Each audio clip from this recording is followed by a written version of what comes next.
Clients makeup చేయడానికి వెళ్ళినప్పుడు ఎప్పుడైనా కానీ క్లయింట్కి రైట్ సైడ్ నుంచి చేయాలి. ఇది బాగా గుర్తుపెట్టుకోండి. సో క్లయింట్కి రైట్ సైడ్ చేయడం వల్ల ఏమవుతుందంటే మనకి హ్యాండ్ పొజిషన్ అనేది పర్ఫెక్ట్గా ఉంటుంది. సో చాలా మంది మన అకాడమీలో కూడా ప్రాక్టీస్ చేసేటప్పుడు ఇలా చేస్తూ ఉంటారు, ఇలా కానీ లేదంటే ఇలా, మీకు అంటే పర్ఫెక్ట్ హ్యాండ్ మూమెంట్ ఉందన్నట్టు.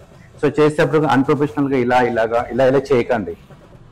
సో అంటే మన వర్క్ చాలా ప్రొఫెషనల్ కాబట్టి చేసేటప్పుడు ఎప్పుడైనా కానీ ఈ రైట్ సైడ్ ఉన్న వల్ల ఇలా ఆపోజిట్ మీకు ఏదైనా మిస్టేక్ చేసినా కానీ కరెక్ట్ చేసుకోవచ్చు.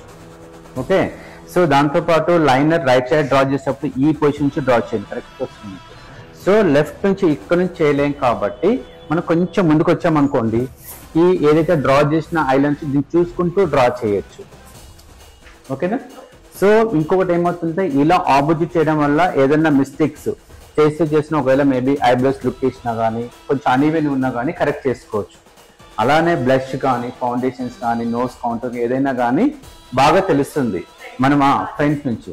ఎప్పుడు బ్యాక్ సైడ్ నుంచి లెఫ్ట్ సైడ్ నుంచి చేయకండి. ఓకే, ఇది బాగా గుర్తుపెట్టుకోండి. రైట్ సైడ్ నుంచి అండ్ ఫ్రంట్ సైడ్ నుంచి మాత్రమే చేసుకుంటే చాలా ప్రొఫెషనల్గా ఉంటుంది. మీకు ఏదైనా మిస్టేక్స్ అయినా కానీ కరెక్ట్ చేసుకోవచ్చు.